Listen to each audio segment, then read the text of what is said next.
Donc, bonjour à tous, je suis Alison Paquette, déléguée générale de l'Union professionnelle du génie écologique, et nous vous remercions de nous rejoindre ce matin pour le premier épisode du PGE Décrypte.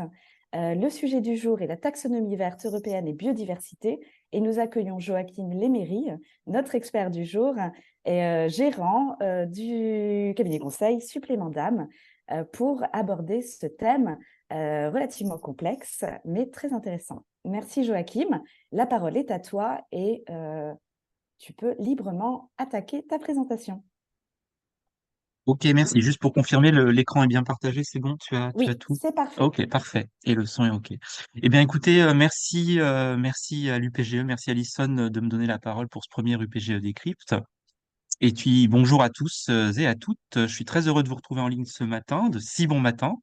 Je me présente, je suis donc Joachim Lemery, je suis dirigeant fondateur du cabinet Supplément d'âme, qui est un cabinet d'intelligence environnementale, de conseil RSE et transition écologique, principalement pour les entreprises.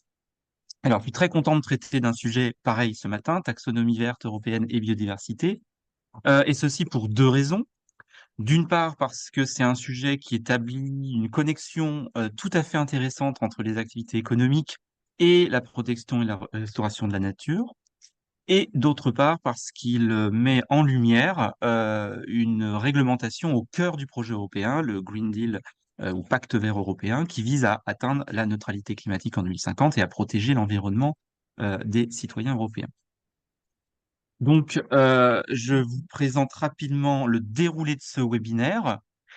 Juste pour info, nous sommes donc ensemble jusqu'à à peu près vers 8h45, 8h50. Je laisserai 5 minutes de questions à la fin de ma présentation pour éventuellement répondre à vos questions. Et je propose plutôt que vous les réserviez pour la fin. Je pense pas avoir le temps pendant la présentation de lire le chat en même temps que je présente.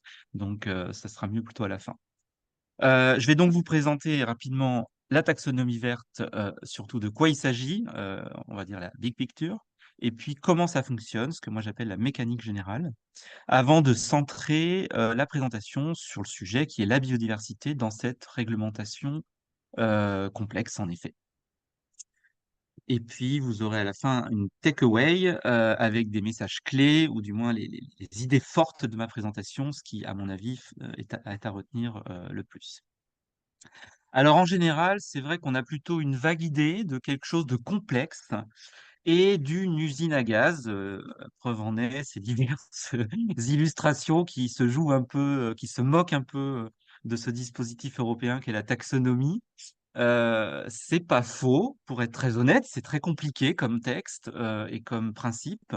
On va pas se mentir, mais il faut garder en tête l'ambition extrêmement intéressante et un projet et un dispositif, une réglementation qui est, à mon avis, redoutable sur le plan des acteurs économiques et de la transition écologique de ces acteurs. Euh, donc, pour commencer, de quoi s'agit-il? Alors, finalement, la taxonomie, si on simplifie, c'est pas si compliqué. On sait que ce n'est déjà pas une nouvelle taxe. Ça, c'est bien de le dire quand même pour ceux qui avaient encore des doutes. Le sujet de la taxe, et notamment de la taxe carbone à la sauce Union européenne, c'est le dispositif d'ajustement aux frontières, d'ajustement carbone aux frontières, MACF. Ce n'est pas la taxonomie. Ce n'est pas non plus une nouvelle activité qui sera en lien avec le vivant, ça c'est plutôt la taxidermie, quoique c'est plutôt en lien avec des vivants en général morts après. Pour autant, c'est vrai que la taxonomie, c'est une nomenclature des activités économiques, une nomenclature ou une catégorisation des activités économiques qui est dite durable, c'est pour ça qu'elle est verte, au sein de l'Union européenne, et ce depuis 2020. 2019, les premiers lancements, 2021, les premiers textes d'application. Donc, c'est pour ça que j'ai mis 2020. Alors, le mot taxonomie, c'est un mot qui vient du grec et qui signifie classification. D'ailleurs, ça ne s'emploie pas que en matière économique, ça s'emploie aussi dans le domaine de l'écologie. Il existe des taxonomies écologiques, biologiques, du vivant. Donc, c'est intéressant de voir que ce mot, finalement, s'utilise tant pour l'économie que l'écologie, qui, d'un point de vue étymologique, je vous le rappelle, est le même, quasi le même mot. Bien. Par ailleurs, ce genre de nomenclature d'activité économique existe dans plusieurs pays. C'est pas du tout une aberration ou une lubie européenne. Il y a des textes dans plusieurs pays du monde qui existent déjà ou qui sont en préparation. C'est ce que montre cette petite image, cette petite carte. Et donc, la taxonomie verte européenne, c'est un outil, ou la taxonomie en général, c'est un outil macroéconomique de compétition économique territoriale. Il ne faut pas se leurrer, il y a derrière tout ça un enjeu géopolitique, géoéconomique, d'affrontement finalement, d'intérêts ou de défense d'intérêts de territoires ou de blocs territoriaux. C'est le cas de l'Union européenne. Mais au-delà de cet enjeu presque géopolitique, si je puis dire, pourquoi ça existe? Donc on va centrer ça, on va centrer le propos.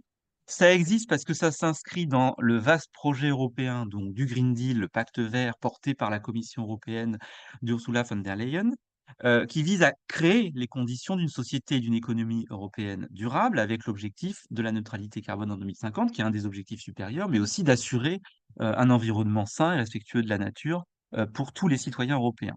Et tout cela est mis en musique dans le cadre de plusieurs réglementations européennes.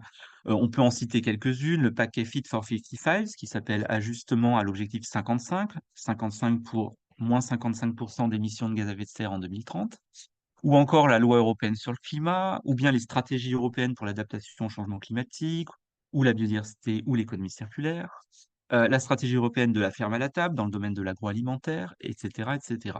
Et dans le domaine de la finance durable, le règlement sur la taxonomie vient compléter une réglementation qui s'appelle SFDR, vous voyez à droite de l'écran, pour établir un lien plus fort entre acteurs financiers et acteurs économiques à destination de la société civile et du marché. Et c'est ce que montre ce schéma, euh, que j'ai repris d'un schéma qui existait par le cabinet Goodwill Management, ce schéma qui situe la taxonomie dans le dispositif européen en matière de réglementation pour les agents économiques. Et ce qui est intéressant, c'est qu'on voit que la taxonomie est à l'interface entre ce que les entreprises doivent publier comme information pour les tiers et l'orientation que doivent avoir les acteurs financiers en respectant ces indications de la taxonomie et pour orienter l'ensemble de l'économie vers quelque chose de plus durable. Puisque les objectifs de la taxonomie sont les suivants, c'est de fournir une base solide pour d'une part orienter donc les flux de capitaux vers des investissements durables. Quand on parle des flux de capitaux, on parle de la planche à billets, la banque centrale, les banques centrales, et puis les organismes de crédit. On ne parle pas de l'argent qui est en épargne. On parle d'abord de ceux qui créent la valeur, créent l'argent, vers des investissements durables.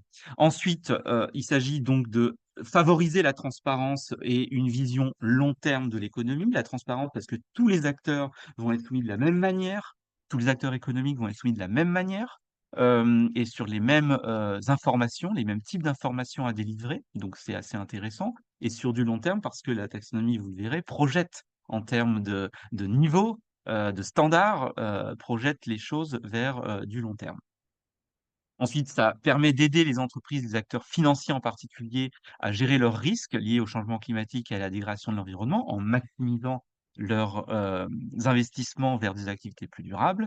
Et puis, in fine, ça vise aussi à protéger les investisseurs et les consommateurs du greenwashing, puisqu'il s'agit plus de dire tout et n'importe quoi en matière de durabilité, que ce soit de durabilité des produits, des activités ou des entreprises. Alors en résumé, j'aime bien ce petit jeu, c'est, ce n'est pas. Alors je commence par ce n'est pas. La taxonomie, c'est pas un classement des bonnes et des mauvaises entreprises. C'est pas la course à qui aura l'image, à la meilleure image, le bon point. C'est juste une manière de lire les choses de manière identique et harmonieuse. Ce n'est pas non plus une liste d'investissements obligatoire. On vous dit, la taxonomie ne dit pas il vaut mieux investir dans tel sujet parce que c'est plus vert. Et c'est certainement pas non plus un juge des performances financières d'un investissement.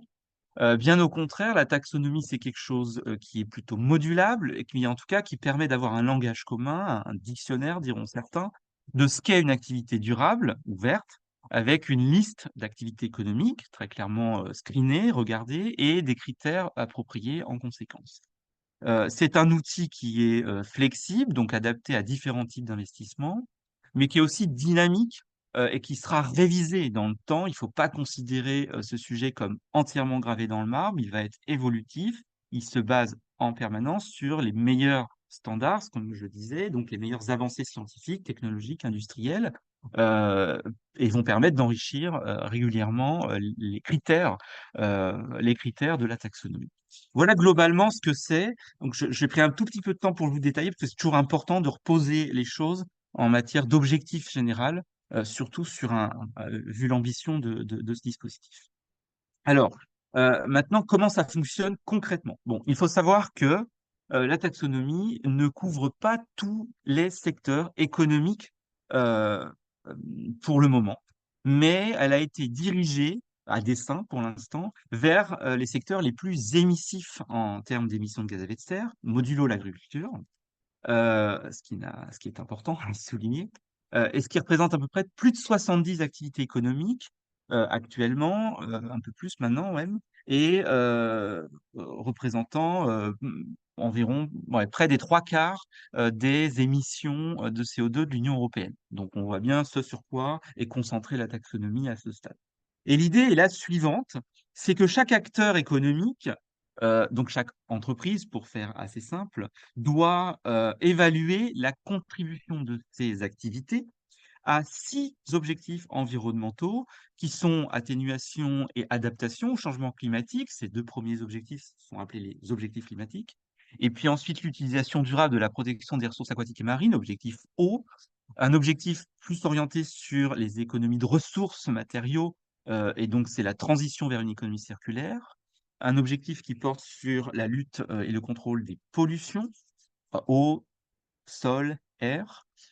Et enfin, un objectif qui porte sur la protection et la restauration de la biodiversité et des écosystèmes. Alors bien sûr, il y a des seuils d'application et toutes les entreprises ne sont pas concernées. Ce sont plutôt en général des entreprises financières d'une part et non financières, ainsi que publiques, pas seulement privées, mais des grandes entreprises, plus préférentiellement, des grandes entreprises cotées, des entreprises qui ont plus de 100 millions d'euros de chiffre d'affaires ou plus de 100 millions d'euros de bilan, et en général plus de 500 salariés. Ce sont des seuils actuels qui pourraient être révisés. Ils le sont dans le cadre d'une autre réglementation qui s'appelle la CSRD. Ils ont été un petit peu révisés à la hausse pour qu'il y ait un peu moins d'entreprises et que ça porte un peu moins sur l'ensemble des acteurs économiques. Mais globalement, retenez que ce sont ce genre d'entreprises, de grandes entreprises, qui sont concernées par la taxonomie. Alors, cette évaluation des activités, donc de la contribution des activités d'entreprise à l'un de ces 6 objectifs environnementaux, vise à vérifier le respect de 4 conditions cumulatives, je dis bien cumulatives, à savoir euh, le fait d'être éligible à l'objectif environnemental, en quoi mon activité correspond à l'un de ces 6 objectifs. C'est déjà en soi une première condition, mais les autres conditions permettent de démontrer que les activités sont alignées à l'objectif de la taxonomie européenne, c'est-à-dire qu'elles ont au moins un impact positif sur l'objectif et pas seulement descriptif. Ensuite, qu'elle ne porte pas atteinte aux autres objectifs. Si je vous donne un exemple très simple, produire des panneaux photovoltaïques, c'est une chose intéressante. Installer un parc photovoltaïque, pardon, c'est une chose intéressante pour l'objectif atténuation au changement climatique. Mais si vous installez votre parc photovoltaïque dans un milieu naturel protégé, vous portez atteinte à l'objectif 6 sur la biodiversité. Vous n'êtes donc pas dans une activité qui pourrait être alignée. C'est donc le principe de pas de préjudice aux autres objectifs, qui en anglais s'appelle Do Not Significant Harm, et qui se résume par l'acronyme DNSH. Et j'y reviendrai parce que c'est un acronyme que je reprends plus tard. Et bien sûr, enfin, une sorte de clause balai, de respecter des garanties minimales, notamment de droits fondamentaux humains, respect du droit social et syndical, pas de travail d'enfants, etc., etc. Tous ces garanties minimales du socle social sociétal européen, bien évidemment, est repris comme une condition sine qua non de base. Donc, une fois qu'on a ces 4 conditions de durabilité, on peut dire qu'on a une activité qui est éligible ou alignée. L'idée, c'est que il s'agit donc de déclarer pour les entreprises leur chiffre d'affaires, enfin la part de leur chiffre d'affaires, la part de leurs investissements propres et puis la part de leurs dépenses de fonctionnement qui sont éligibles et alignées. Et toutes les entreprises qui doivent être concernées par ce règlement doivent publier annuellement ces indicateurs financiers et extra-financiers. Vous sentez bien qu'on est à la limite des deux. Et c'est ça qui est intéressant, puisque C'est là-dessus, c'est sur ces indicateurs que publieront les entreprises, que se baseront désormais les acteurs financiers pour maximiser les investissements sur les activités durables, sur les activités vertes, euh, c'est-à-dire investir dans les entreprises, investir dans les projets, investir dans les actifs. On est donc bien à la frontière entre un financier et extra-financier. Et c'est ça qui est intéressant, et particulièrement pour la biodiversité, parce que c'est pas quelque chose de si facilement quantifiable, vous le savez tous, la biodiversité, voire presque pas même, et encore moins avec des indicateurs financiers. Et donc le fait d'aller chercher un alignement, notamment avec des critères techniques qui ne sont pas du tout financiers, ces critères techniques, ben, c'est intéressant. Alors justement, quelle est la place, plus concrètement encore, de la biodiversité dans la taxonomie, au-delà de compter les espèces, qui n'est pas toujours le plus intéressant en fait. La biodiversité, donc, c'est l'un des 6 objectifs de la taxonomie. C'est déjà une bonne chose, c'est présent dans le dispositif, ce n'est pas rien.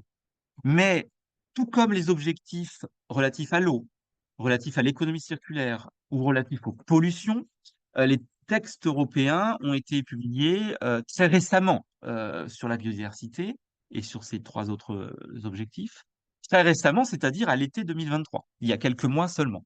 Donc c'est vraiment très récent, alors que les textes sur les 2 premiers objectifs climatiques, atténuation et adaptation, avaient été publiés fin 2021.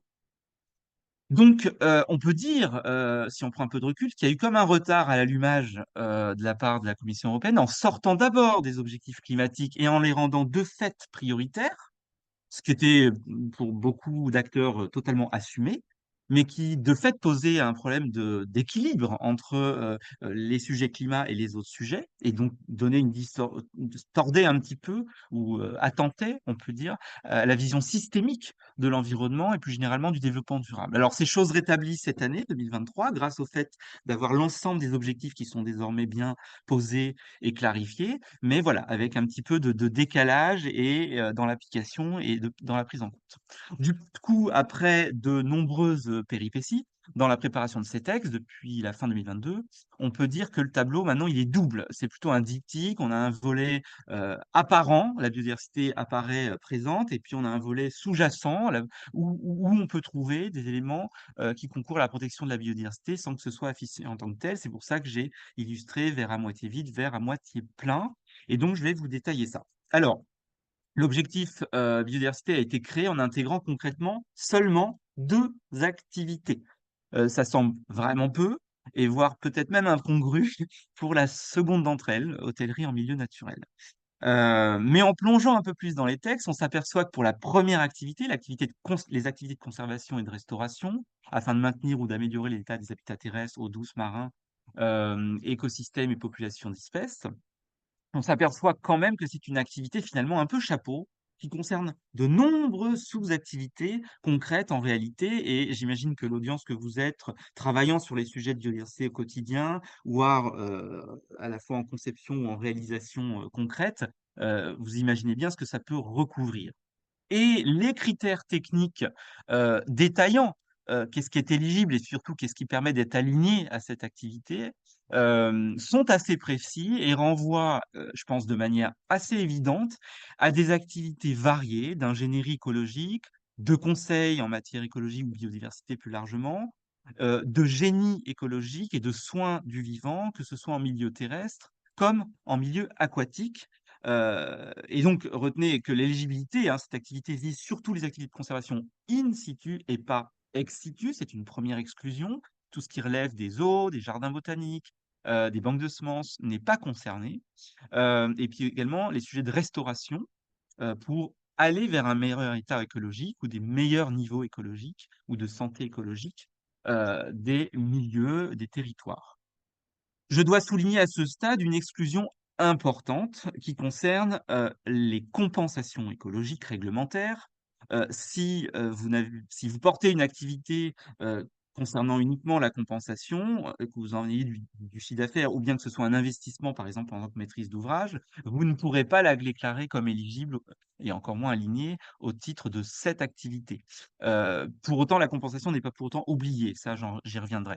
Et ça, c'est important de le souligner. Ça a été clarifié par la Commission européenne tout récemment, le mois dernier, dans une foire aux questions présente sur le site de l'Union européenne, de la Commission européenne, à propos des sites Natura 2000 qui rentrent dans le dispositif de protection de la nature à l'échelle européenne, comme quoi les mesures de compensation, effectivement, ne permettent pas de remplir les critères relatifs à la biodiversité et ne peuvent pas être alignés sur la taxonomie. Par extension, on comprend que c'est l'ensemble des compensations écologiques réglementaires qui ne permettent pas de pouvoir être éligibles ou alignés. C'est une première réponse intéressante. Euh, donc, je ne détaille pas tous les sujets de contribution substantielle, mais on s'aperçoit notamment, et je le disais, qu'il y a beaucoup d'activités ou de prérequis, de critères à valider qui sont finalement à produits par les acteurs que vous êtes, du génie écologique, de l'ingénierie écologique au sens large. Quand on parle de description écologique détaillée d'un territoire, de plan de gestion écologique d'un territoire, d'audits réguliers à mener, de dispositifs permettant une garantie de permanence, c'est-à-dire aller établir un classement, une protection, une servitude, je pense par exemple aux ORE en France, ou bien encore d'échafauder des protocoles de gestion d'espèces exotiques envahissantes. Ce sont des critères précis qui appellent de fait beaucoup de valeur ajoutée et de travaux euh, intellectuels ou réels matériels que vous êtes en mesure de délivrer. Et si vous déroulez les différents DNSH, donc les critères qui permettent de vérifier que, en répondant à l'objectif biodi, vous ne détruisez pas ou vous ne portez pas atteinte à d'autres objectifs, aux 5 autres objectifs, il y a un certain nombre de critères aussi détaillés, dont par exemple pour les sujets eau, la réalisation d'une étude d'impact environnemental ou à défaut d'une étude d'incidence sur l'environnement, incluant des mesures d'atténuation et de compensation.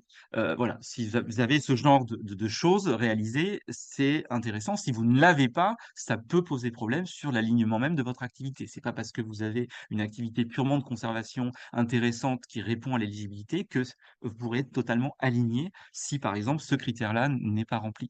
Et ça va assez loin, puisque en matière de pollution, des choses sur les pesticides, qui semblent assez évidents à ce stade, sont en jeu, des choses sur les engrais, la gestion des engrais, ou bien sur des ingrédients dits actifs, je ne rentre pas dans le détail, ou encore de manière plus générale sur des plans de prévention des pollutions eau et sol. Donc on s'aperçoit quand même d'un nombre de critères intéressants qui font appel à vos métiers.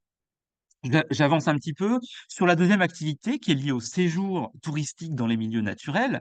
Alors, déjà, ça exclut ce qui est relatif aux bateaux de croisière touristiques qui ont aussi des gros impacts biodiversité marin, notamment, et littoraux. C'est déjà une exclusion de fait. Donc, c'est bien des activités dans des milieux naturels. On comprend un peu l'objectif, pourquoi cette activité est présente. On est étonné qu'elle figure un peu seule à côté de l'autre. Il pourrait y avoir d'autres sujets. Probablement, ça viendra.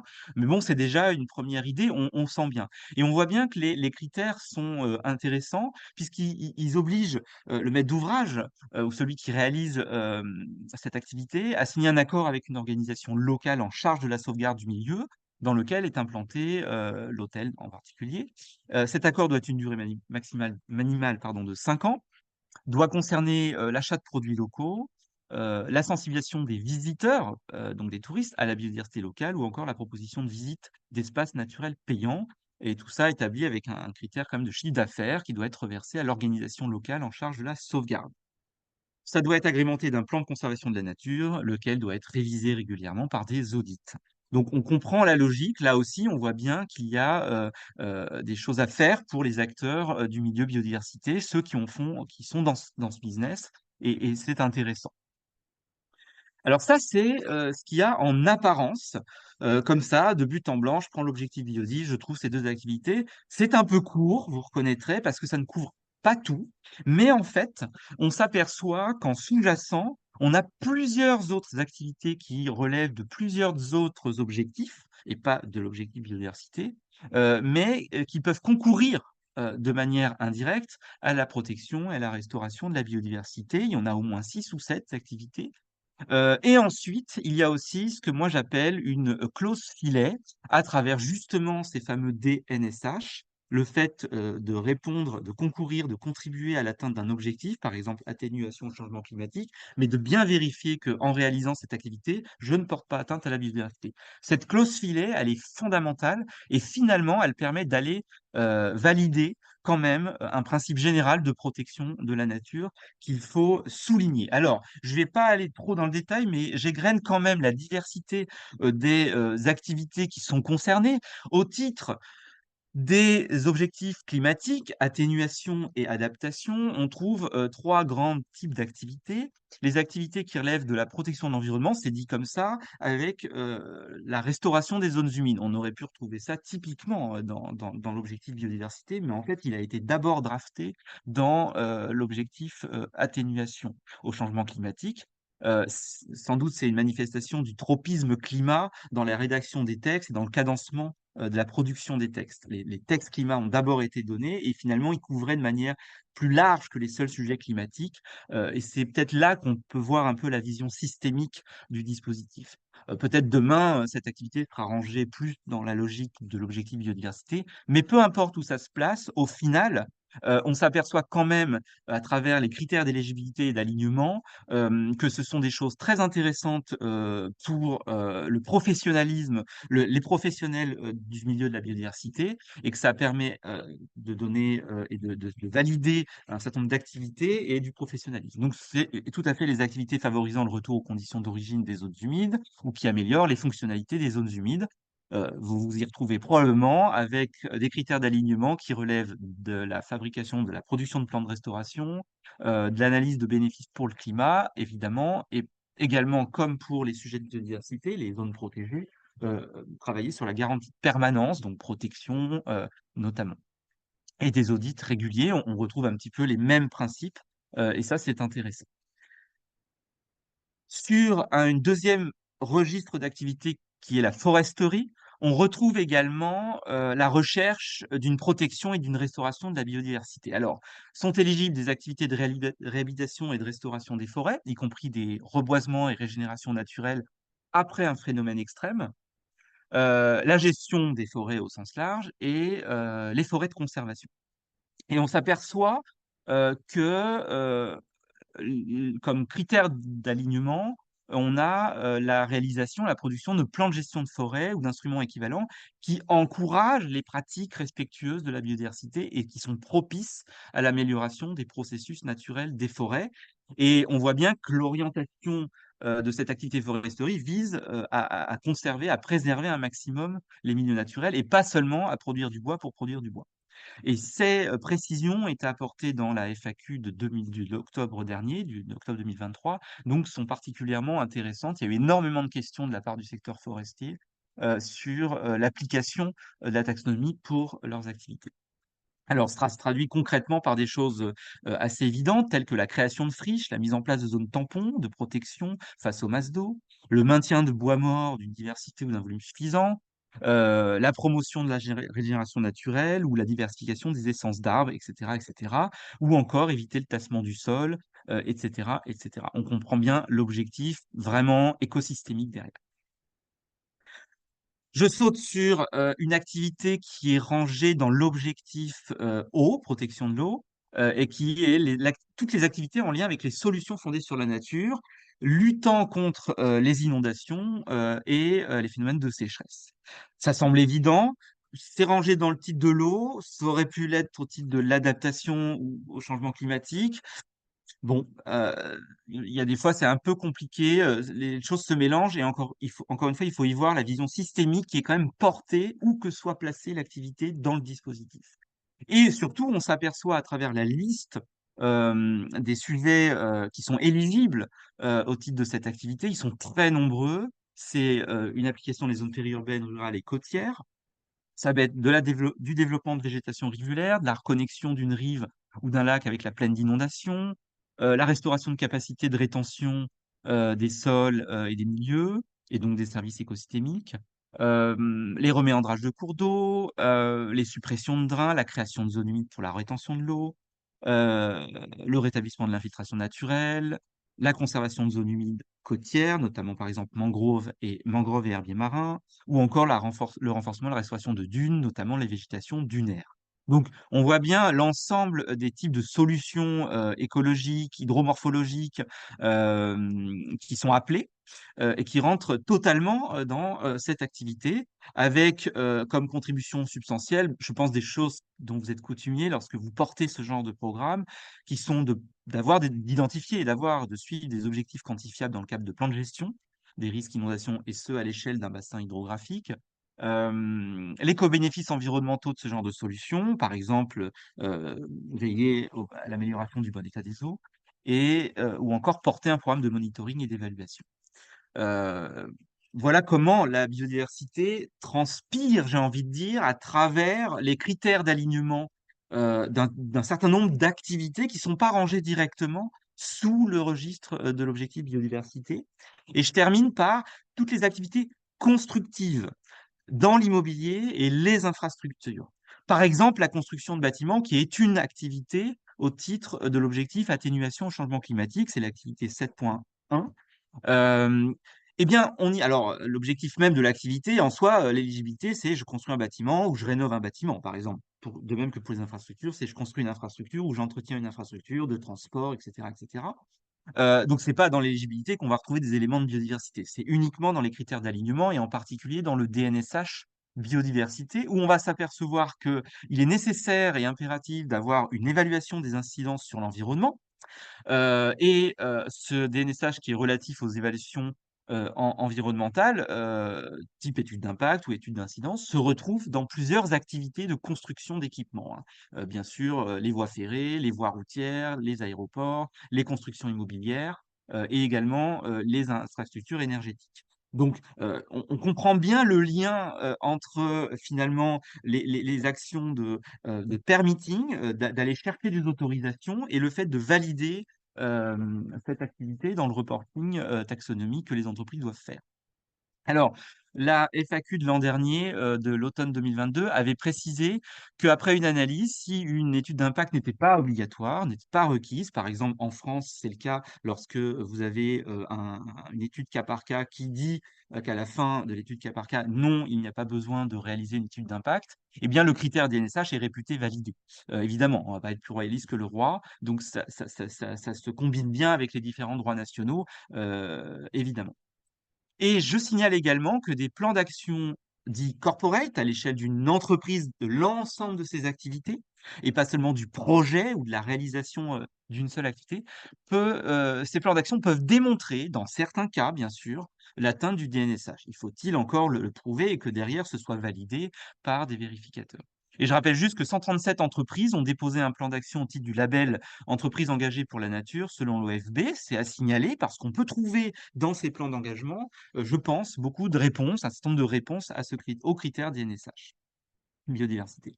Et en matière immobilière, le deuxième DNSH biodiversité, c'est intéressant à souligner, c'est la limitation des espaces constructibles.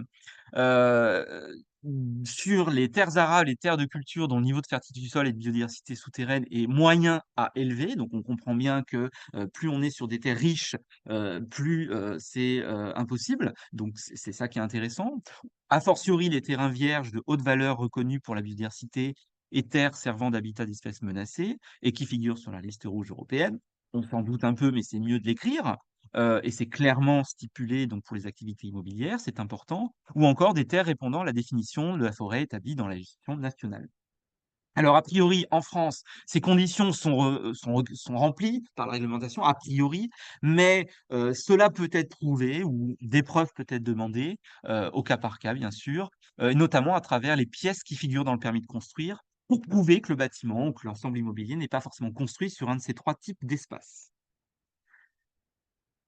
J'aimerais aussi juste signaler que les certifications et les labellisations en matière immobilière, je pense notamment à HQE, haute qualité environnementale, à BREEAM, pour des labels généralistes, ou bien pour des labels plus spécifiques, type EFI-Nature ou Biodiversity, ils ne permettent pas à tous de prouver l'atteinte à ces DNSH. C'est évidemment très important d'avoir ces labels, ça tire vers le haut les opérations et ça améliore un certain nombre de choses et de pratiques.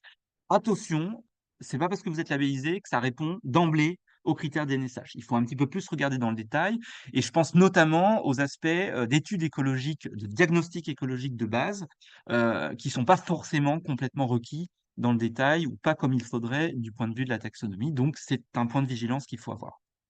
Alors, si je résume, il y a deux façons de concourir à l'objectif biodiversité finalement dans l'ensemble du dispositif taxonomique européen. On a deux approches, une approche orientée conservation, où il s'agit de participer à la conservation ou la restauration des écosystèmes, ou une approche atténuation, et ça c'est souvent la clause filet, où on s'aperçoit que dans un certain nombre de catégories ou d'activités, il s'agit finalement d'aller chercher la réduction des pressions sur les écosystèmes gérés, ou voire même l'atténuation d'un impact antérieur, ce qui est assez intéressant et je le disais au tout début, assez finalement porteur pour la suite. Donc, je ne vais pas résumer ce que j'ai dit, mais globalement, effectivement, une place assez faible de la biodiversité en apparence, avec un fort tropisme climat-carbone, une présence de l'agriculture pas vraiment établie à ce stade. Les discussions sont en cours parce que c'est pas simple avec le dispositif de la PAC européen, évidemment. Mais en sous-jacent, la biodiversité, on s'aperçoit bien qu'elle est transversale dans la taxonomie. Moi, je trouve qu'il faut s'en réjouir. Ça peut aller vraiment encore plus loin, mais c'est déjà une bonne base avec pas mal d'activités qui concourent de fait à la protection, à la réparation de la biodiversité, ou bien la fameuse clause filet à travers le DNSH biodiversité. Alors, en guise de takeaway et pour finir un petit peu les messages clés à travers cinq points clés, j'aimerais d'abord signaler que vous dire évidemment que la taxonomie va devenir cruciale pour nombre de vos clients privés, mais également peut-être publics. Alors, à l'avenir, les entreprises présentant un risque biodiversité plus élevé devraient évidemment se négocier avec une décote. Et donc, c'est ça qu'il faut retenir et avoir des coûts d'accès à l'emprunt sans doute plus importants. Donc, il faut se projeter sur du moyen long terme, hein. On parle de quelque chose de 5 à 10 ans.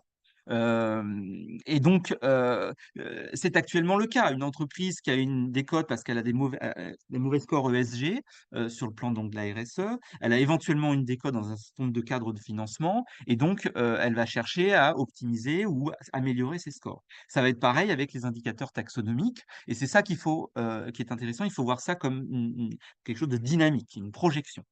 Je parle aussi de clients publics car la taxonomie verte pourrait être prise en compte à l'avenir par les collectivités publiques. Je ne sais pas si vous êtes au courant, mais un abonnement datant de la semaine dernière d'un député de l'Assemblée nationale, député du groupe Renaissance, qui est important à souligner, amendement qui a été adopté en commission des finances dans le cadre du projet de loi de finances 2024, vise à introduire pour les collectivités locales de plus de 3500 habitants l'établissement d'un état annexé dit impact du budget pour la transition écologique. Donc, dans l'établissement du budget de la collectivité, finalement, il y a une part budget vert, il faut le retenir comme ça, et ce budget vert peut être regardé, ou pourrait être, c'est la proposition de l'amendement, regardé à l'aune des critères taxonomiques.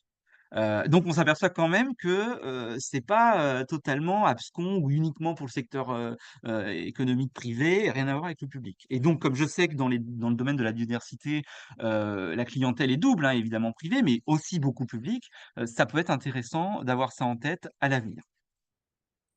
Ensuite, alors, quand je parlais des acteurs privés, cette petite carte vous montre qu'il y a plus de 50 000 acteurs dans toute l'Union européenne qui sont concernés et en France, sans doute un des hotspots avec l'Allemagne et l'Italie, comme vous le voyez.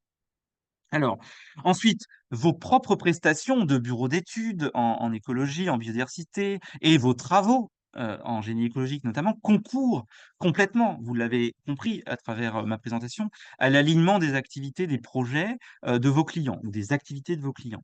Les diagnostics, les études d'impact, les études d'incidence, les plans de gestion, les protocoles de lutte contre les espèces exotiques envahissantes, la conception et la mise en œuvre de solutions fondées sur la nature ou de restauration d'écosystèmes ou de création d'habitats naturels, même un certain nombre d'activités de compensation permettent de concourir à une optimisation finalement de l'éligibilité ou de l'alignement des activités des clients.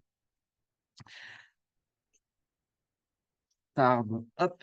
Ensuite, point 3, un rééquilibrage est probablement à venir, même sûrement à venir, entre les sujets climat, carbone et la biodiversité. Et je pense que l'arrivée d'une réglementation qui s'appelle CSRD, Corporate Sustainability Reporting Directive, qui va obliger les acteurs économiques européens à avoir un reporting RSE extra-financier, si je puis dire, harmonisé à l'échelle de l'Union européenne avec le même type de données, les mêmes types d'informations, et donc permettant une comparabilité plus simple pour n'importe quel acteur, que ce soit des acteurs financiers, mais aussi du grand public ou bien des acteurs euh, publics, étatiques ou bien collectivités. Eh bien, à l'intérieur de cette CSRD, on s'aperçoit que le poids de la donnée environnementale, mais surtout biodiversité, est très important. Il est important au même titre que les sujets climat, et donc ça va rehausser d'un coup le sujet biodiversité, le focus biodiversité, et ça va permettre ce rééquilibrage. Ça va permettre ce rééquilibrage parce que les entreprises vont devoir s'intéresser sacrément à leurs différentes données environnementales et à leur chaîne de valeur, périmètre amont, périmètre aval, tout comme vous connaissez le scope 1, 2 et surtout le scope 3 en matière de bilan de gaz à effet de serre. Eh bien, ce genre de considération au-delà de son propre activité, de son propre périmètre, va s'imposer dans tous les domaines de l'environnement, mais c'est très vrai sur la biodiversité, d'où ce rééquilibrage. J'aimerais juste signaler que 18 000 entreprises rendent publiques leurs données climatiques à travers le Carbon Disclosure Project dans le monde, contre 7 000 entreprises seulement, donc 18 000, 7 000, qui intègrent à leur reporting les données concernant leur impact sur la biodiversité. Donc on voit bien encore qu'il y a beaucoup à faire pour remettre les choses au même niveau en termes d'équilibre, et la CSRD va nécessairement y concourir. Et selon une étude du MEDEF, 14 entreprises seulement, 14 entreprises françaises seulement déclarent leur nombre de sites implantés dans les environs de zones de biodiversité sensibles. C'est très peu, alors que c'est une exigence à venir, qui va arriver dans quelques mois, de la CSRD. C'est une des exigences parmi d'autres. Donc, il y a beaucoup à faire pour aider les entreprises à mieux dire vos activités sont situées dans tel type de zone d'espace protégé, etc. Ça semble évident, mais c'est pas si simple quand il s'agit de le formuler et de le dire. Et alors même que la plupart des entreprises mentionnent la biodiversité, bien sûr, comme un enjeu important. Donc, c'est un appel du pied, bien sûr, au conseil en biodiversité auprès des entreprises. C'est évident que cette vague et ce mouvement est porté notamment par le dispositif de la taxonomie. La vision systémique, même bancale, je trouve au démarrage de la taxonomie, hein, je l'ai dit tout à l'heure, je pense va considérablement quand même induire des financements qui visent à restaurer les fonctions écologiques, parce que la restauration des fonctions écologiques et des services écosystémiques permet assurément de toucher différents objectifs environnementaux. Et ça, c'est à contrario, c'est un avis plutôt personnel, mais à contrario de nombre de solutions plus technologiques qui souvent, même si elles sont très intéressantes, sont focusées ou adressent un seul objectif, un seul bénéfice environnemental. Et je suis convaincu que la vision systémique portée par l'ensemble des dispositifs réglementaires européens, dont la taxonomie, vont permettre d'orienter plus massivement du financement vers les sujets de services écosystémiques et de réparation ou de restauration des fonctions écologiques. Enfin, il faut avoir en tête quand même les éléments de contexte généraux. L'objectif qui vise à protéger 30% des terres, 30% de zones côtières et marines d'ici 2030, ça c'est le cadre de l'accord mondial sur la biodiversité de Montréal de la COP 15 de fin 2022. Et puis bien sûr, et c'est un peu l'actualité brûlante de ces quelques dernières semaines, et notamment d'hier soir, le règlement européen sur la restauration de la nature qui a été voté par le Parlement, je crois, hier soir, il me semble, en tout cas ça a été validé. Et ça, c'est très intéressant quand même. Et à mon avis, ça va permettre d'accélérer encore plus ces grands investissements. Enfin, et je terminerai là, un travail de fond sur les modèles agricoles, l'agroécologie en premier lieu, est à venir. C'est nécessaire, sinon ça sera un dispositif complètement imparfait, puisque c'est pas totalement intégré dans la taxonomie. Et donc, c'est une vigilance, un point de veille qu'il faut avoir, parce que tout n'est pas encore couvert en matière de sujets de biodiversité dans la taxonomie, c'est évident. Eh bien, j'en ai fini de ma présentation. Je vous remercie de votre écoute. Je vais juste faire un petit moment de publicité très très court sur mon activité Supplément d'âme, donc qui est un bureau de conseil dans le domaine de la RSE et de la transition écologique, qui a une double offre de services, plutôt sur des missions corporate, stratégiques ou opérationnelles, mais aussi sur des missions d'ingénierie de projet. En matière de taxonomie et de biodiversité, évidemment, je peux vous aider, soit sur l'élaboration de stratégies biodiversité en entreprise, soit sur des sujets de compréhension et d'avancement stratégique sur comment j'intègre la taxonomie ou comment je réponds aux exigences de mes clients, par exemple, sur ce sujet-là. Et donc, je vous laisse mes coordonnées s'il y avait besoin.